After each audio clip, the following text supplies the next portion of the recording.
salute क्रोधाती लगी और भीष्म हुए गुरुदेव बने के सेनापति यह चाल चली थी शुक्ली ने जिसमें फंसकर सब जूझ रहे थे चाल बुना था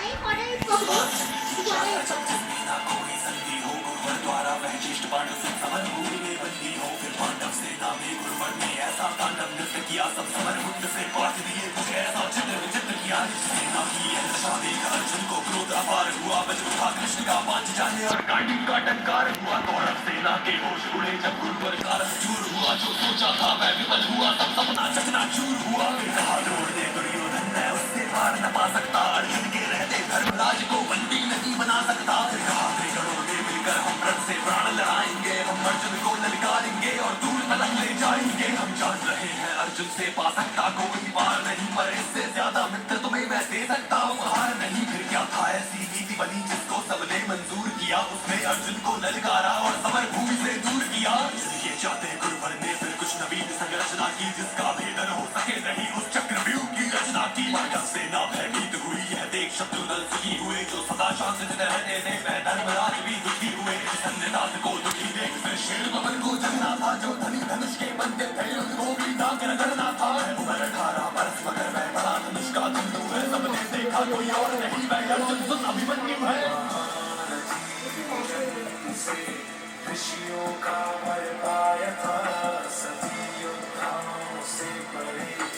वीर अभिमन्यु कहाया था महारथी वो जन्म से ऋषियों का वर पाया था सभी योद्धाओं से परे वीर अभिमन्यु कहाया था मैं इसका भेदन कर दूंगा यह भेद करूं मैं सुना हुआ दादाजी चिंता दूर करो यह सुन साहस सौ गुना हुआ फिर अभिमन्यु के पीछे ही कुछ तेज चले कुछ धीम चले कुछ पैदल घोड़े रथ सवार ले गदा गदाधर भीम चले अभिमन्यु को ना रोक सका वह द्वार तीसरे पार हुए पर आज जयद्रथ के आगे चारों भाई लाचार हुए अभिमन्यु ने मुड़कर देखा पीछे ना कोई अपना था पर विचलित तनिक ना हुआ वीर ऐसा ही उसका सपना था कोई एक भिड़ा कोई दो संग कोई ले झुंडों का झुंड भिड़ा लाशों से पड़ने लगी धरा जब मुंड मुंड पे मुंड गिरा दुर्योधन दुशासन विकर्ण कृतवर्मा अश्वत्थामा को गुरुद्रोण कर्ण को हरा दिया और मारा शकुनी मामा को वह कर्ण भिड़ा जो दुर्योधन की विजय लक्ष्य की आशा था वह कर्ण भिड़ा जो दुर्योधन की अंतर्मन की भाषा था वह कर्ण भिड़ा जो 100 बाण चलाने वाला था वह कर्ण भिड़ा जो दुर्योधन को विजय दिलाने वाला था सबने देखा वह अभिराज रथ सहित धरा पर पड़ा मिला जब चेत हुआ तो भाग गया वह दूर सभी को खड़ा मिला दुर्योधन हो गया कुबले सबका नाम हमारा है सभी से साथ मिलकर मारो ऐसा देश हमारा है ऋषियों का वर पाया था सभी योद्धाओं से परे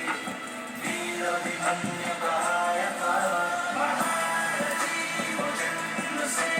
ऋषियों का वर पाया था सभी योद्धाओं से परे वीर अभिमन्यु कहाया था साथ मिल गए साथ साथों ने ऐसा काम किया तोड़ सारथी को मारा घोड़ों का काम तमाम किया तलवार तीर जब टूट गए तो रथ के चक्के उठा लिए उस रथ के टूटे चक्कों से कितनों के छक्के छुड़ा दिए कदम दुशासन ने फिर सर पर गदा प्रहार किया गिर गया वहां पर वीर तभी पीछे से उसने वार किया फिर बारी बारी से सबने उसके सीने पर वार किया सब नियम युद्ध के भूल गए और ऐसा अत्याचार किया सब मायावत की लीला है मैं कृष्ण लिखूं घनश्याम लिखूं कितनों को धूल चटाया है कितने गुरुओं के नाम लिखूं शब्दों में सहज सुशीलापन अब कविता को विश्राम लिखूं मैं उस बालक अभिमन्यु को अब अंतिम बार प्रणाम लिखूं